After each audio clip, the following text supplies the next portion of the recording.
আসসালামু আলাইকুম। এই যে পুকুরে একটা মেডিসিন দেওয়া হচ্ছে।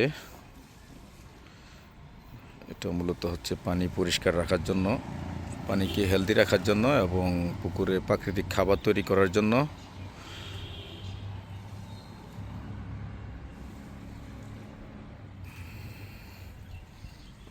তারপরে এটা হচ্ছে আমাদের শোল মাছের পুকুর। এখানে বড় হয়েছে শোল মাছগুলো, একটু মোটামুটি 50 থেকে 100 গ্রাম ওজন হয়েছে আলহামদুলিল্লাহ। এখনও 2 মাস পূর্ণ হয়নি, 1 মাস 22 দিনের মতো হয়েছে বয়স। যেখানে আজকে একটু কাজ করা হয়েছে খাবার দেওয়ার জন্য, যাতে খাবারটা ছড়ায় ছিটা না যায়। তারপরেও ছড়ায় যায়, যেহেতু শুটকি মাছ দেওয়া হয়েছে, শুটকি মাছগুলো তো একটু ভেসে থাকে।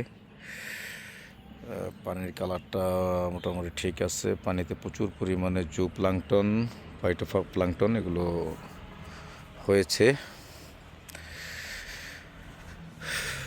আর হচ্ছে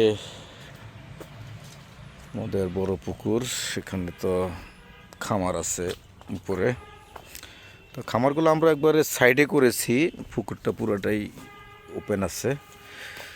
সাইডে করেছি কারণ যাতে খাবার বেশি পরে নষ্ট না হয়, পানি নষ্ট না হয়, পানির কালার যাতে ঠিক থাকে। তো আলহামদুলিল্লাহ আমাদের কখনো পানির গুণগত মান নষ্ট হয়নি, যার কারণে এখন পর্যন্ত আমরা সেফ আছি। তবে এখানেও বিভিন্ন মাছ আছে এবং এখানে শোল মাছ আছে, 15,000 পিস শোল মাছ এখানে দেওয়া হয়েছে।